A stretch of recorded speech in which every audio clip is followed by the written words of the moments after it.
কিন্তু আমাকে পরিচয় করে দিবে কে?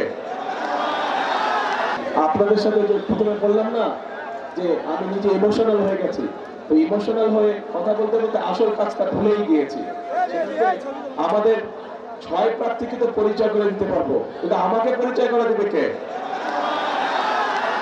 আমাকে পরিচয় করে দেবে আমার পুরা বগুড়াবাসী, সবাই মিলে আমাকে পরিচয় করে দেবে, তাই না? ইনশাল্লাহ। এই যে তাহলে বাদশা আমার আপনারা।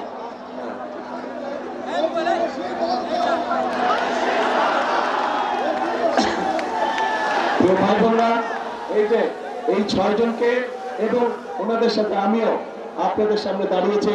ইনশাল্লাহ 12 তারিখে এই ধানের শীষ, যা বগুড়ার গর্ব, এই ধানের শীষকে ইনশাল্লাহ বগুড়ার মানুষ যে কোনো সময় থেকে সবচেয়ে বেশি সম্মানের সাথে ইনশাল্লাহ বিজয় করে নিয়ে আসবে ইনশাল্লাহ। আল্লাহ ভরসা।